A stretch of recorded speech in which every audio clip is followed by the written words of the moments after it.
Thank you. Well, this is exciting. Let's finish strong, guys. Friday, Detroit Startup Week, and we've got a great session ahead. We've got RJ King. RJ, good to have you. Jeff, yes. Nice. And Monica Wheat. Monica, you with us? I am. Hi. There she is. All right. So, guys, let's make it a great session. I know we will. RJ, I'll hand it to you. Well, we're going to talk about women-owned businesses and the growth of women-owned businesses. I did some research, and the new American Express report shows for metropolitan areas and their economic clout rankings for women-owned businesses. Metro Detroit was #1 in the country. Wow. And that was right behind Charlotte, Atlanta, Austin, San Antonio. So very good company. Wait, we were right behind those, or we were ahead of them? Ahead of those, right? Yeah, right. Yeah, we're #1. That's exciting. Yeah, that's great. Yeah. So, well, I guess all we have to do is brag then in this session. We're done. Okay. All the work is done. No. Right. We're good. And then by state, we were #7. Okay. Overall, awesome. So we've got some room for growth there. Good. But I think in a coverage that we do, powered by women each year, and in every issue we're covering women-owned businesses.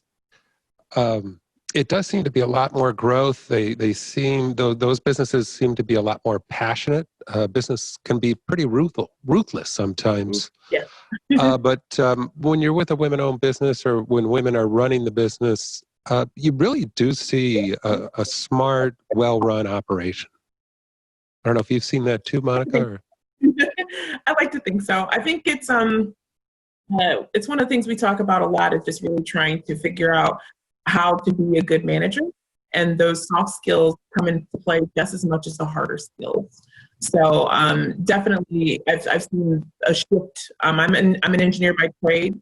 I'm in the tech space, and so generally most companies that I work with are all male.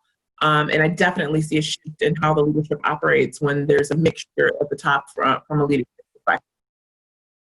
perspective. And for growth purposes, certainly any woman that's looking to start a business or is in business and hasn't done so yet, becoming certified by the state and the federal government, those bring all kinds of opportunities. Really, people would be knocking at your door to bring business to you. So it does take paperwork, red tape sometimes, but certainly well worth it going forward. It's just like a college education. You just grind it out. Yep. It's something that even myself, I didn't know a ton about. And I think it's one of the things that with that certification and some of those ways just to raise the awareness of businesses, I think are key, especially here, because we're such a hotbed. The report that I just recently got, one of my roles is I am the lead for the state of Michigan for the Global Entrepreneurship Congress. And I'm helping us to put together Global Entrepreneurship Week in the fall. And as part of that, we're getting ready to do a press release, and they were talking about our region because we won again. Michigan as a whole is in Detroit actually is the 7th largest emerging ecosystem in the world. And they just got that report from StartupNation. And so when you see stats like that, and that's with cities all over globally. When you see stats like that, you know that it is an environment that is ripe for starting businesses, getting the support that you need, and being able to find funding. And another tip for women-owned businesses, if they're also minorities, it's sort of a double package, if you will, for drawing business, especially from large corporations, whether it's DTE Energy or General Motors, Ford. All of those opportunities as well. And I don't know if that was covered during Detroit Startup Week, but certainly any woman that's in business or is looking to get in business and is a minority, the opportunities are just amazing. Yeah, it's actually, we actually have a strong partnership with the city of Detroit, and they have their office of, and I know I'm going to say the name wrong, but it's like their office of economic inclusion. And they actually did a session with us, a pre-Startup Week session a few weeks ago on how to do business with the city. And one of the things that they talked about was exactly that, was just the fact that you could become, as you mentioned, certified to be a woman-owned business or a minority-owned business, and find ways to do contracts and things like that. And I think those things are super important and helpful, especially if you have a traditional business format. I think where we still need and have room for growth is especially in spaces like tech and innovation, because they typically aren't looking for procurement contracts, are typically not looking for business deals like that. And while the certification works to an extent in that realm and in that space, it is still, I think, even more difficult, if not, I think the number is less than 1% of the funding in that space, which is a key marker of growth, goes to women of color who are starting businesses. So on one hand, there's just these amazing opportunities, especially where business has gone a long way for businesses that have been around for a few decades. On the other hand, as we are putting out and starting to grow past, I think people sometimes automatically think in business, it must be in fashion, food, or kids, or something like that. And I think if you branch outside of that and you are more in the realm of tech, construction, things that are in that space, they haven't quite caught up with some of those levers, as you mentioned, that could be amazing opportunities. And I think another a way to grow, well, for any business, but for women, being a member of a chamber, that would help, draw on the other chamber members. Detroit Regional Chamber, there's many geographic chambers, ethnic chambers, Yes. like the National Business League, which is here, Yes. based in Detroit and DC, as well as the Michigan Hispanic Chamber of Commerce, the Asian Pacific American Chamber of Commerce. So those are another way to really reach out. And yeah, it's going to cost you a little money to be a member, but I think the payback would be immense as you look down the road. And you'll learn a lot going to those sessions in terms of growing your business and getting the resources that you need. And I think that's one of the things that is a gap in most folks that, especially younger folks, just to be frank, a gap in people not realizing the value of some of these established business organizations. Now, myself, I spent about 20 years in corporate engineering and tech roles and strategy roles. And so I was pretty well versed with, most of the chambers. And so that's, that's a no-brainer from my perspective.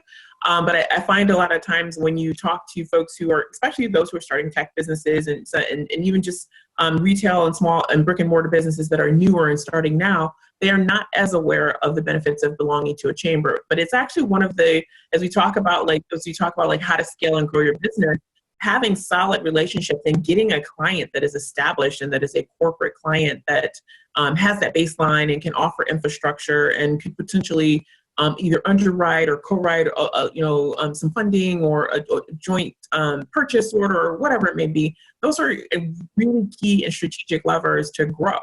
And so I think things like that are overlooked. And I think a lot of times, just honestly, folks think of the chambers and things like that as things that are distant, but they offer a ton of advice. And it's something that we work really hard on at Venture Catalyst, trying to bridge the gap between startups and corporates, working with all different levels of folks, specifically and explicitly for that reason, because we know that there's resources on both sides. For women in particular, when we talk about how can they get access to a company that maybe has a CFO that is blooded and has done 10, 20 years of due diligence, how can they get access to a strategy person who similarly can do the same? I think it's one of the things that was brought front and center to attention in the midst of the COVID-19 crisis. I myself, like I mentioned, I've been in business for a long time. We won't mention how long, but I've been in business for a minute, and I've been a part of different financial and fiscal downturns and layoffs and all the things that come along with business. But a lot of companies, especially those in Detroit where the resurgence has happened in the last 10 years, a lot of companies had never had that mileage in their business. They had never had a downturn. They had never had to rethink strategy, lay people off.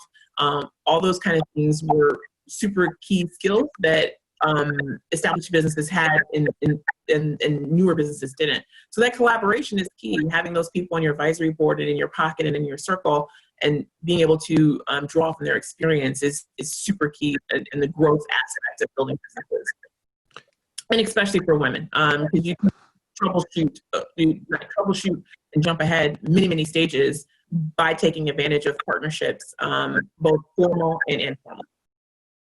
And Jeff, how about you? Startup Nation, I don't know if you know the rough percentage of male versus female members and the opportunities that are there for women? It's interesting. In terms of the traffic we get on the Startup Nation website, startupnation.com, it's actually pretty evenly split. I think it's actually like 60-40, somewhere in that range. Pretty even. Yeah. I'm curious, though. I want to go back to something that you teed us up with, teed the show up with today, RJ. And you started out by saying to Monica that businesses can be ruthless and so on, and there's a certain thing about the way women operate businesses. I'd love to understand. I know it's generalizing, Monica, but in general, what is it about? And without being comparative, we don't need to compare necessarily to men here. That's not what I'm trying to do. But I want to understand the uniqueness and the power of a woman's style in operating a business. What are some of the things that you yourself feel and know are part of your constitution when you're running a business, but also what you see and observe in other women running businesses? That's a good question. Definitely want to agree that there's a generalization because there are different levels of strategy and different levels of experience. But style, tone, all of those pieces. Yeah, tone, style, approach. But definitely, I think one of the things that we talk about when it's a round table is the willingness to look at different perspectives. And I think when you have a different voice at the table, the status quo of how you would normally do business almost automatically goes out the window because you have to reconfigure and rethink about how we're going to execute this.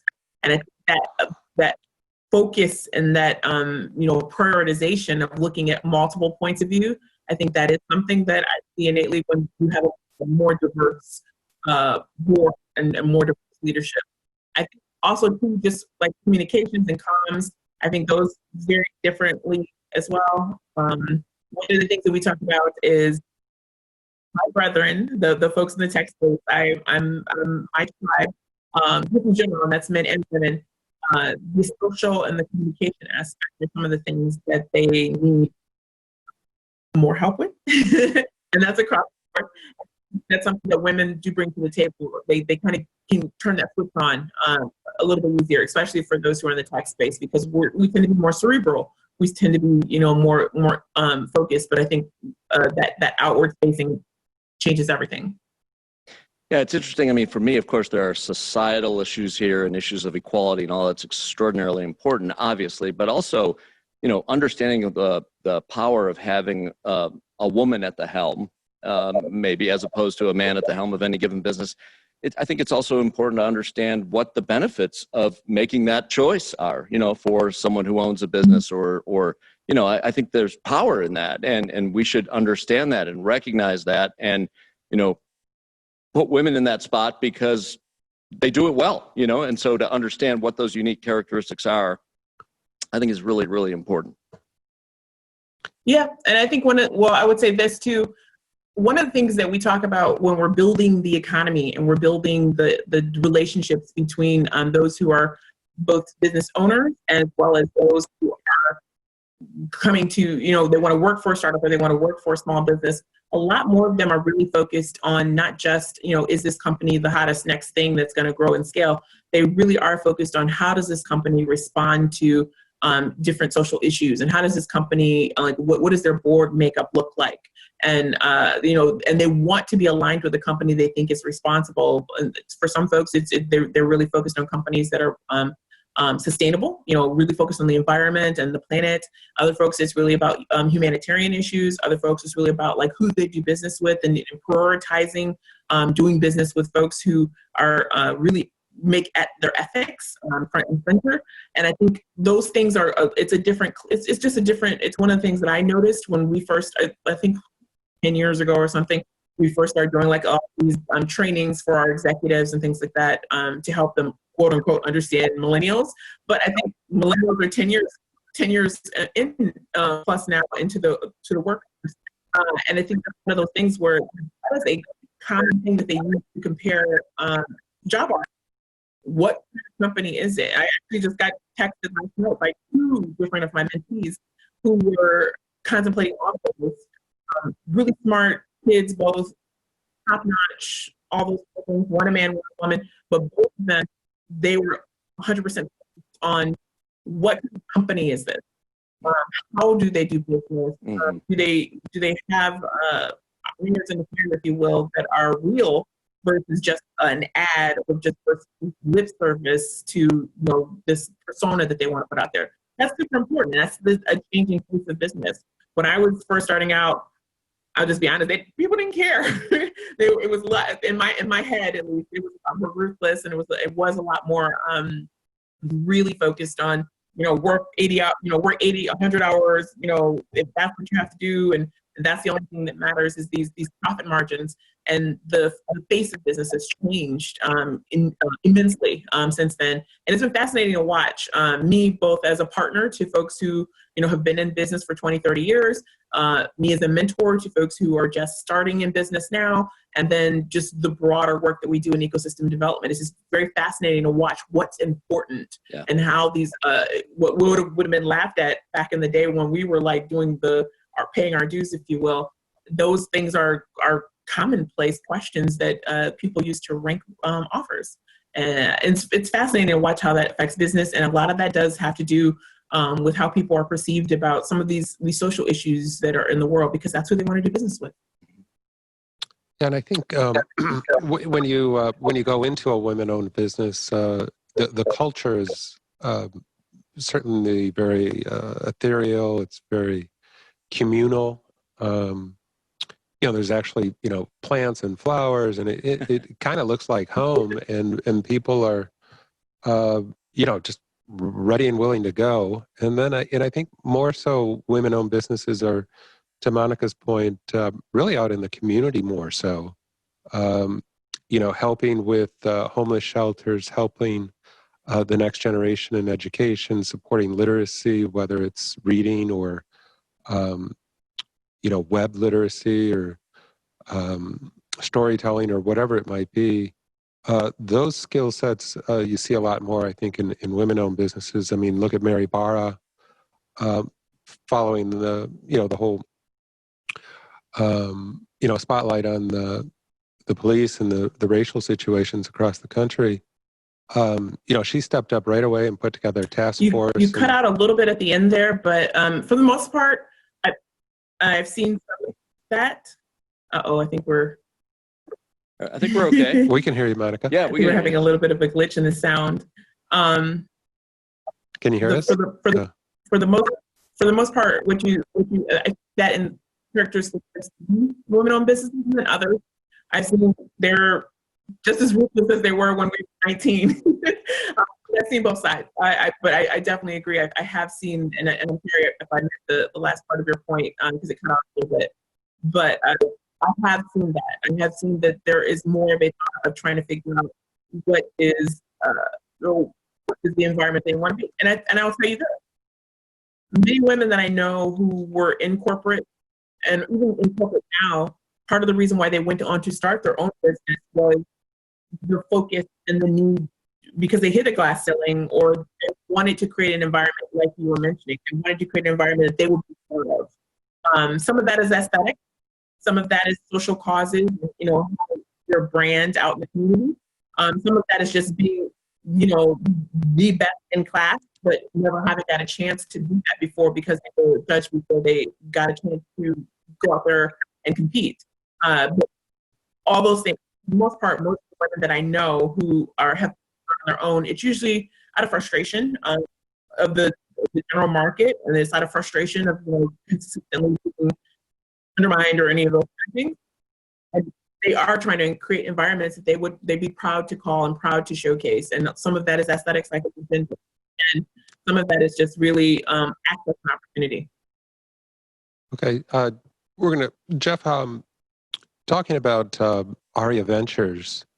I don't know if any of the companies that you're working with and supporting and helping to grow I don't know if you've seen a difference or if you have some of those that are owned by women and different things that you're seeing in terms of opportunities to tap into their wisdom and to grow those businesses. We have about 14 roughly ventures in the portfolio at various stages of evolution. Okay. Just make sure I've got this straight. 2 of those companies are led by women. Okay. And that particular leader is doing an extraordinary job. Now, I have to tell you that I didn't evaluate her performance as a woman. She's doing an amazing job. And for me, as the guy responsible to make sure everyone's doing what they're supposed to do, it's really about, are you doing the job or aren't you? And I would have to say, she's certainly at the head of the class doing an extraordinary job. So count that as a win for women. Count that as a win for, being a great company leader. What kind of business is it? These are 2 local commerce apps having to do with helping Main Street merchants survive right now and ultimately thrive in a very challenging environment. Setting aside the issue of the pandemic, you've got the issue of Amazon when it comes to survival on Main Street these days, and others, of course, Walmart, et cetera, big box retailers, category killers. And she's leading a couple of mission-driven ventures that are I would say that that's a perfect fit for her, because to your point about being out in the community, being part of the community, interacting really extraordinarily well with the client base, the merchants in this case. Both of those apps happen to target on the consumer side largely women, who do about 73% of the household buying, as it turns out. So it's a perfect fit, and she's executing beautifully. Excellent. And I was just talking to a friend yesterday about, he's got a colleague with a business. I probably can't say it because it was a little confidential, but he was just remarking, that his colleague was just such a go-getter. And we're just like really to just screen is coming back. Knock down doors to get to opportunities to grow her business, her new idea, this new app that's coming out by the end of the year. So it's great. Monica, I was saying, and I don't think that you might have heard this, but I was talking about Mary Barra, the CEO. I'm so sorry, I cannot hear you guys. Oh, okay. Can you hear me now, Monica? I can. That's better. Okay. All right. Can you hear me? Monica? Yes. Okay. I was talking about... I can hear you. Okay. I was talking about Mary Barra, and, she's chairman and CEO of General Motors, really running that company very, very well. But when we saw all the racial tension and in the spotlight on what's going on with the police and law enforcement, she stepped up right away and put together a task force and is looking for ways to not only diffuse the tension, but also provide more opportunities, not only for African American men and women, but all different minorities. And I thought that was really an amazing step, because I don't think that would have happened at General Motors 20, 30 years ago. Yeah. Is that because, let me. The bulk of my experience is with the auto industry, the good and the bad. Mm-hmm. I got all my best lessons from there, and I got all my hardest lessons from there, just because it was an environment that hadn't changed for a couple decades. And I definitely learned a lot, and I feel that it polished me in a way that some of my peers haven't gotten a chance to experience. But at the same time, I'm super pleased to see where all of the auto industry, just all the broader industry in Detroit is now shifting, and just how they're redoing how they think about business. RJ, let me ask you, and Monica, obviously, feel free to jump in on this too. You mentioned that wouldn't have happened 20 years ago. Mary Barra-like reaction. Sure. Yeah. Is that because there wasn't a woman leading the company 20 years ago and it was a man, or is that, and that would have therefore been a different approach, or is that because the times otherwise are different in other ways that you're referring to? Just curious. Oh, I think it's more of the latter. The culture, the 70s, the 80s, and even into the 90s was, and looking back into the 50s and 60s, it was men in white shirts and ties, and you rarely ever found a woman. In our current issue of DBusiness, Helene Rother, she was a designer in the 1950s for Nash Rambler, and I'm forgetting the other automaker.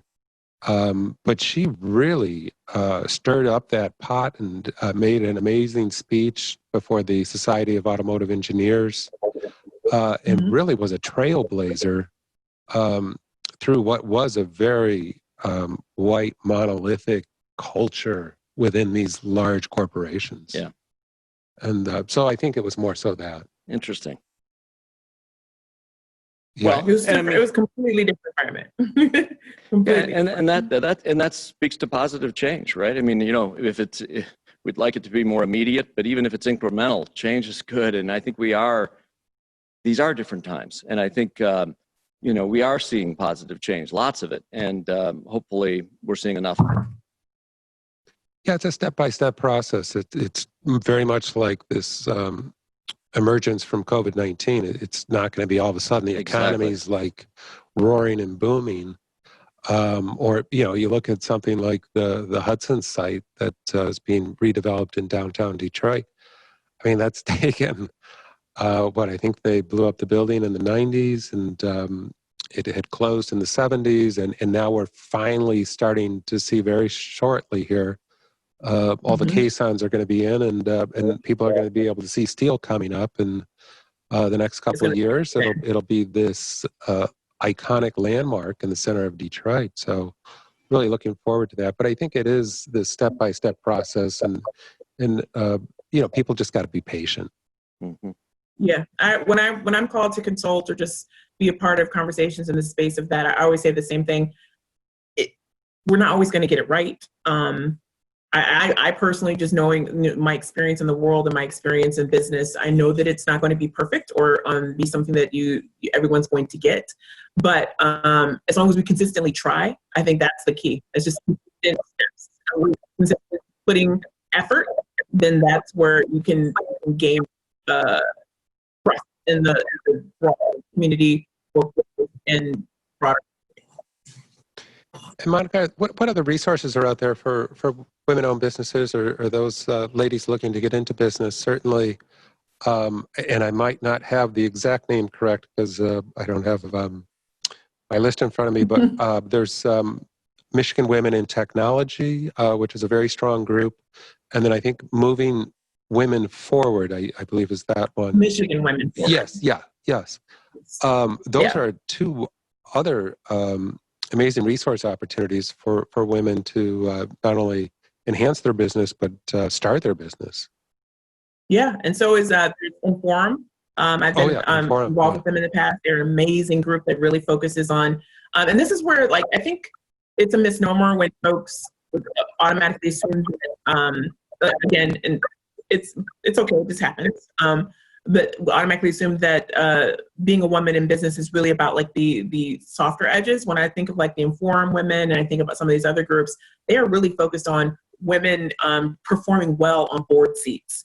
They are really focused on women, doing strategic management at a very high level, and those kind of groups like that. They're focused on number one, C-suite level women who are really looking to be effective in their roles, and then number two, really looking for women who are looking to level up in their skills in particular verticals. And so I think some of the personal part comes through, but I think skill set is where in a lot of these groups that are very, very focused on in increasing the presence and the skill set of women, and most of them already have it. I think that also too, the part that I see a lot of is they just don't get the recognition and they don't get the access. And those are two spaces where when those things happen, you'll notice, oh, wait, she's been managing XYZ with this many employees and this level of budget for how many years? And I think that's a surprise to folks a lot of times when I talk to other women, especially women who've been in business for 10, 20 years or more. I think that it's that surprise factor that kind of knocked them out of contention. But I think groups like Inform and Michigan Women Forward, they have a lot of funding programs. There's McWitty, which is Michigan Women in Technology. There's also several different the SoGal Foundation and different All Raise, which are focused on women in venture. There's just all these. There's a lot of different initiatives that I've had the pleasure to be a part of, where these women are just looking to kill it, if you will, to kill it in business, and they're doing it already, but they're banding together to kind of get the broader support and broader recognition for the work that they've already done.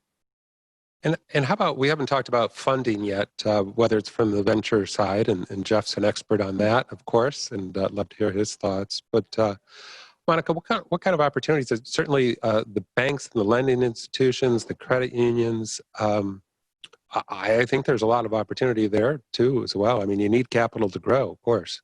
Yeah, I think there's opportunity, but I think where we've seen, and when we talk about this a lot, is the effectiveness of that opportunity. So we'll see a lot of programs, but we still haven't moved the needle. When we talk, especially when we talk specifically about venture, we still haven't moved the needle on the level of venture capital that women get as opposed to male founders. As I mentioned before, I think the new rate, it used to be just 2% of funding went to women. I think this past year went to 2.2% of women get venture capital funding. And those numbers are even worse for African-American and Hispanic American women. Hispanic American women, I think it's like 0.5% or 0.005%. And then African-American women, it's like 0.002% of venture funding goes to those groups. So while there are opportunities, I think there's a mismatch sometimes of, the opportunity and the ability for women to get them. And I think too, and I've seen this myself, both the investments that we have done, as well as groups that we have mentored and groups that I sit on the advisory board for, we see sometimes it's implicit, sometimes it's not intentional, but other times it is. And sometimes people just don't take the time to put in the effort to understand how they're treating different women who are coming forward differently. Because they don't realize I'm the same mentor behind, 5 different folks who are pitching in front of them. And they will ask questions of my female founders that they would never ask of my male founders. And they will ask questions or they'll add a bar, or, even we're talking about the venture and the emerging fund manager space, they'll ask for a bar of success that they don't ask for male emerging fund managers. It's only been 2 years since you started your fund. Where are your exits? You're looking at a 10-year horizon, but they're asking them for their exits. Then they don't do that to my male managers. They don't realize that I'm getting both of the feedback information, so I'm watching it. And again, it's just a fascinating look at both implicit and just people not understanding some of the biases and how these are challenges in the business world, and especially in the venture world as we're talking about scaling.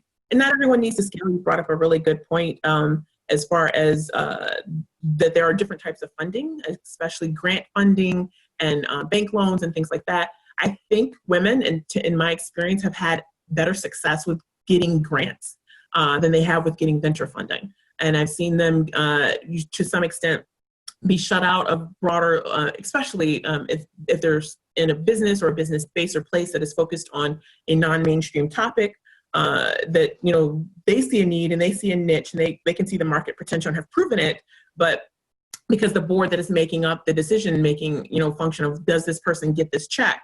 That's not a problem for them, and that's not an awareness of them of something that they think should be investable.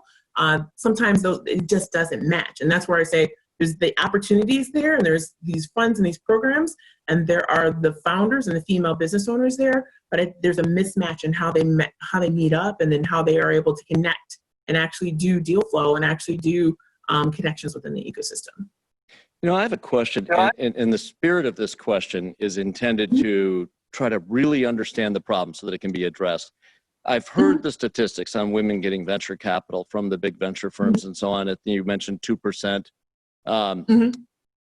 Is it, well, I guess let me ask this question. Do we know, I don't mean to put you on the spot, Monica, but I'd ask the question, do we know what percentage of women are pitching businesses versus men? And then what percentage, making a direct comparison so that it's, because if it's 2% of women, or 2% of the deals that are run by women, pitched by women, are getting venture versus 98% going to men.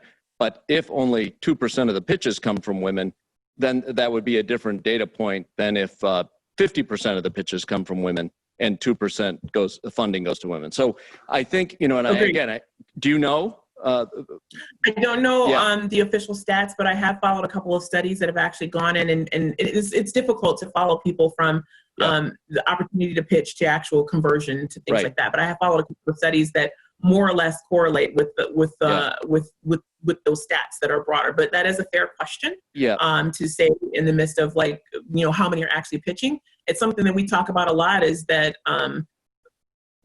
venture in and of itself is not for everyone. It's the number one thing I say every time I'm on a venture capital panel. But for the folks who are out there pitching, what's the word?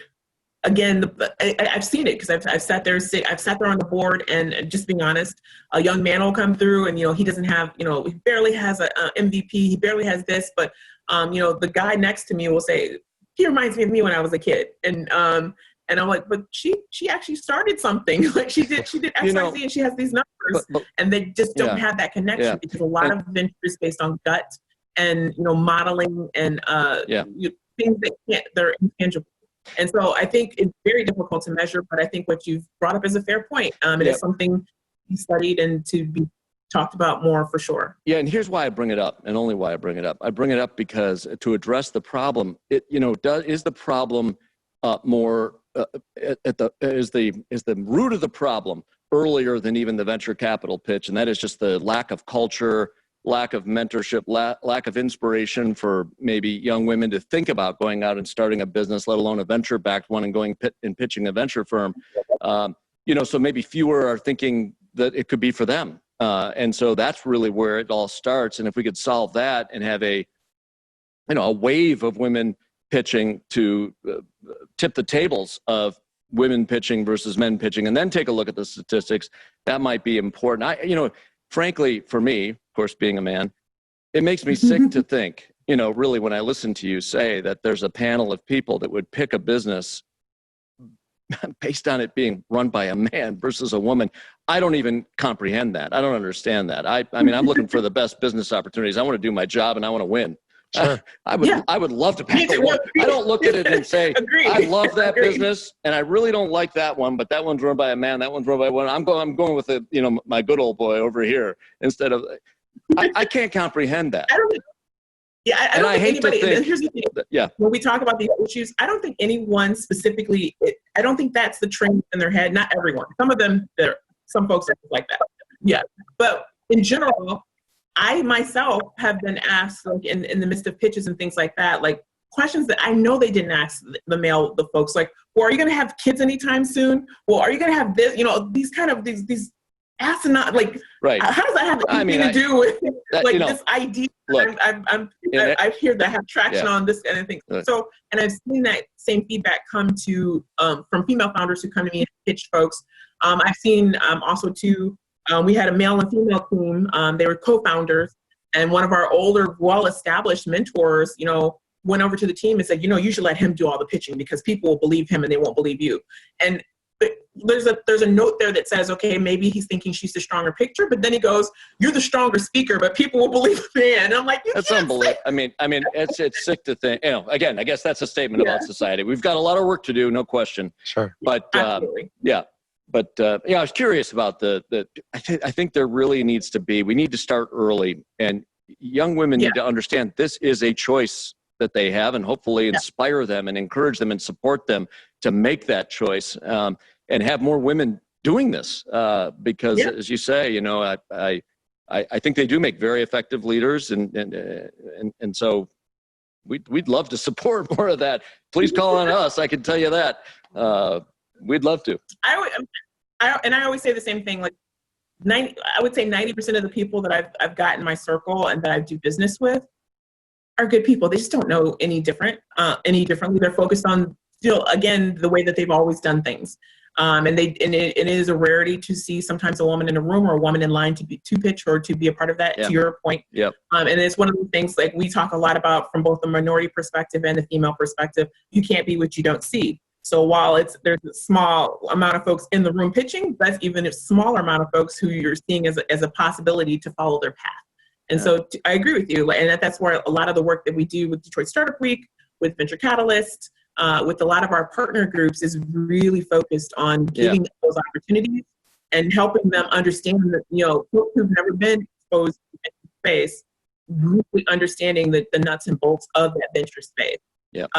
Really, and that's what's missing. That language, that familiarity, that thought that, like you said, I totally agree that this is a goal and this is a way to do it. It's not this unobtainable thing, especially since you hear the news that less than 1% have made it. Right. And I think it's important too to get more diversity, not only in women pitching, but also women in those firms. So that women are pitching to women, or at least equal opportunity. I mean, so I think that's another thing. So not only supporting and inspiring young women to know this is a choice in life, but also knowing that being part of a venture capital firm, if they choose that and if that excites them, is the doors wide open for them there too. Monica, 100%. Monica, what kind of opportunities are you seeing in the schools for girls so that they have exposure to how a business operates? I don't see a lot of that. It depends on the school, of course, and the teacher sometimes. But I think not only here in Metro Detroit, Michigan, but across the country, I think there's a lot of room for growth in terms of exposing girls to how a business runs and everything that's entailed into it while they're in school, so that when they either get out of high school and look to launch a business or go to college, that they're already on that track and they understand it. Where I think there's just not as much opportunity as there could be right now to provide that type of an education to girls. Yeah. And I will say that, one of the earlier ventures that I started was Digital Girls, and it was focused on coding initially, but we expanded it to really be about digital entrepreneurship, exactly for that purpose. Because in general, entrepreneurship is not taught in schools, and that's for boys and girls. In general, you're sent down a path of math, science, legal, whatever. And entrepreneurship, and again, it depends on the school district. With Digital Girls, we were allowed to come into school districts nationwide and focus on not only coding, and we partnered with code.org nationally to do coding in the classrooms, but then we started doing overnight hackathons and code races and pitch competitions and things like that with the kids for that exact purpose, because I saw the same thing. I see where we end up, and I understand the culture. I think I understand the culture of my people, both on the tech side and on both the venture side. And I know that a lot of that stuff is ingrained by the time they're adults.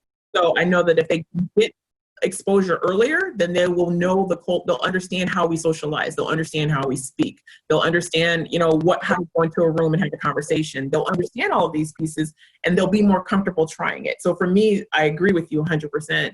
I really was focused on, and I still do. We still do stuff, just not as much because I've taken on a whole bunch of other stuff, but not as much with the kids anymore. But that's always going to be my passion project, is really those exact opportunities, because I do believe that pipeline, starting it off early, is so key. And I'm super proud that when we started Digital Girls in 2011, some of the girls that we started with initially back when they were in elementary and middle school, they've since graduated high school, gone on to college. 2 or 3 of them have jobs at Google, things like that. I love seeing that path. And not only Google, but other jobs as well. But they were super celebratory of the fact that, some of them got into Google. And I think that's what the whole point is building that pipeline, but you need more of that, for sure, 100% sure. Yeah, and I think it's, partly Role models would help. I think you look at Monica Martinez, who's senior vice president at Comerica Bank. She has got 7 or 8 different mentees that I don't know how she juggles it all. And she's very, very passionate. And I think maybe if there was more opportunities, either started by business groups or women professional groups, or even cities like the city of Detroit, I think they've been amazing in terms of trying to help grow businesses. I think if there was more opportunities like that, we would see more women and girls get on that entrepreneurial track as opposed to, say, the career track. And I'm not saying one's better than the other, but it would certainly provide more opportunities. Yeah, I think that's exactly spot on as well. I think the more companies, that's a way, as we like kind of full circle on the conversation, like companies, that is a great way that they can be proactive and being a part of the community. I fund, like, and this is not a brag, this is just what I did back in the day because people didn't see it as a thing. I funded Digital Girls out of my pocket. And to this day, I think we had 7,000 kids go through our program, and we had a whole bunch of in-kind donations, but we took in less than $5K in actual cash donations because it wasn't a thing like back when we did this, when we first started this. And the rest of it was just like blood, sweat, and tears because we saw this need that it wasn't quite apparent. Now everybody's got programs for girls in coding. Now everyone's got these different things. So I don't feel as much pressure. But I, like Monica Martinez's program, I do have like a core group of girls that I do try to focus on. But you need more of that, and you need more opportunity to expose them to, and then more formalized programs with corporations and things like that that can bring them up the path to business. And they talk about that all the time, that young girls lose that interest for math and science and technology about middle school. And that's, again, why we started focusing in late elementary, early middle school, because that's where you lose them in that path of like saying, is this a possibility for me? So I definitely agree. Yeah, and I think another opportunity for women that I see an incredible passion for is these robotics programs and the STEM. Yes. And when they're competing with FIRST Robotics and those types of competitions, boy, these girls are just like, wow, watch out, because they'll put those robots together and really make them grow. So what opportunities do you see there in that space in terms of technology? Yeah, I think it's one of the things we talk about a lot too, is like I'm heavily involved. I was a part of the team that helped found the STEMinista project at the Michigan Science Center.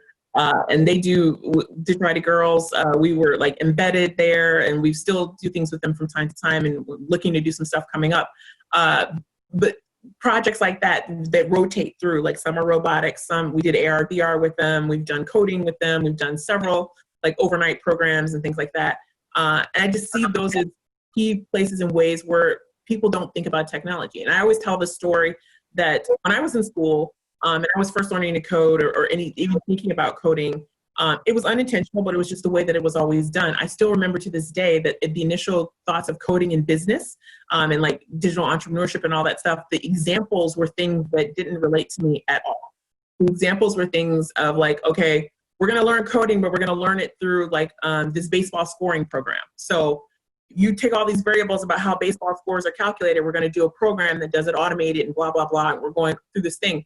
Never did they understand that me, and I don't know if other girls were like this, I had no clue how baseball scored. So you can't understand how to learn how to code if you don't even understand how those basic variables are calculated. And so programs like the STEMinista project, programs like some of these programs that just focused on thinking of different ways to teach coding and digital entrepreneurship and just entrepreneurship in general, especially tech entrepreneurship, because a lot of the examples and a lot of the ways that it was taught in the past was heavily geared and focused towards a male point of view. Just was the way it was. And I don't think that's an evil thing. That's just a thing that we need to, work on fixing. And so I think that's where a lot of these programs, to your point, in robotics and coding for girls, we've worked a lot with Accelerate Kid and TAN's group, and just these amazing programs. The Journey team in Detroit, they're working with all these kids throughout the city of Detroit, and we partner with them on several things. With even Detroit Startup Week, we had a huge collaboration between Journey, Digital Kids, and all these different groups, and we had like 5,000 kids teaching them mobile apps. those are the pipelines that build people to have skill sets and confidence. And then that skill set and confidence makes them business people, makes them pitch ideas, and makes them more apt to be in the market and to try some of these things and to want to do partnerships. Guys, we have a couple minutes left. This has been fascinating. Wow. Really. I know time flies when you're having fun, right? No, this has really been fascinating. RJ, to wrap, do you have any, I'd love to hear, Monica, if there are things that jump out to you right away in the couple minutes we have left as a part of a prescription, maybe 1 and 2, for further change. What would you like to see, as a focus, as a primary focus, to keep the momentum going and create further change and opportunity? I will always say that I think that uncommon conversations, partnerships between folks that wouldn't be partnered, I think are key.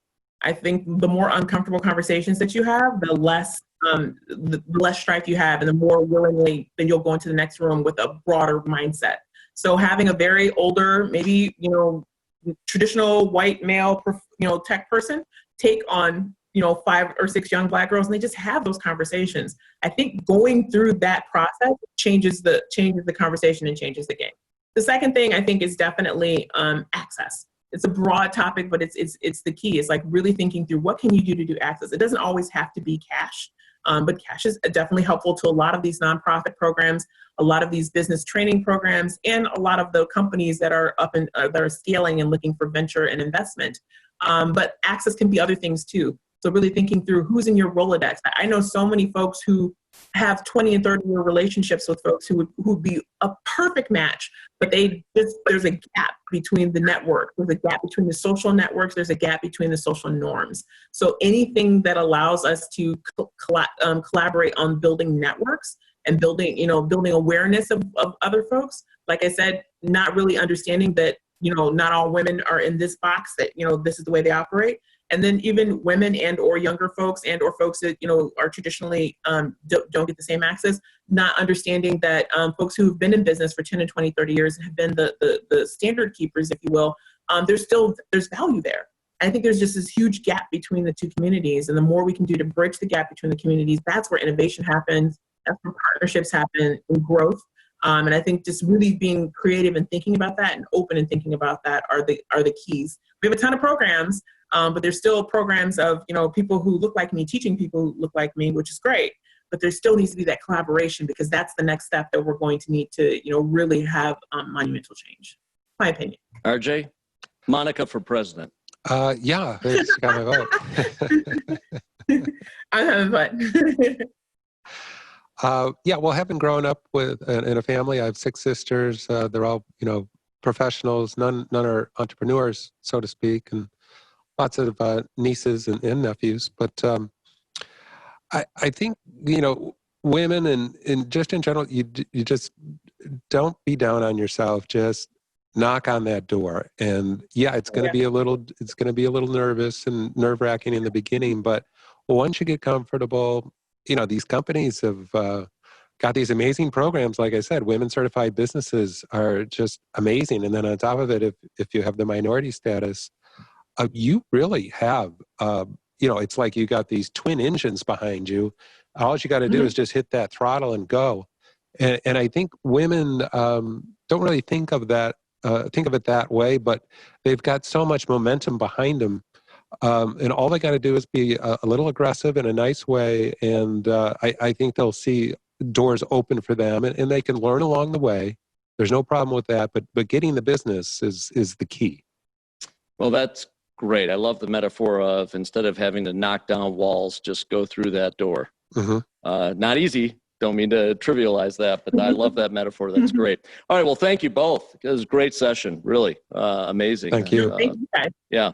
Appreciate it. And good chat. A good chat indeed. And we'll call that a wrap for this session. Thank you. Thank you. Thank you guys. Appreciate your time.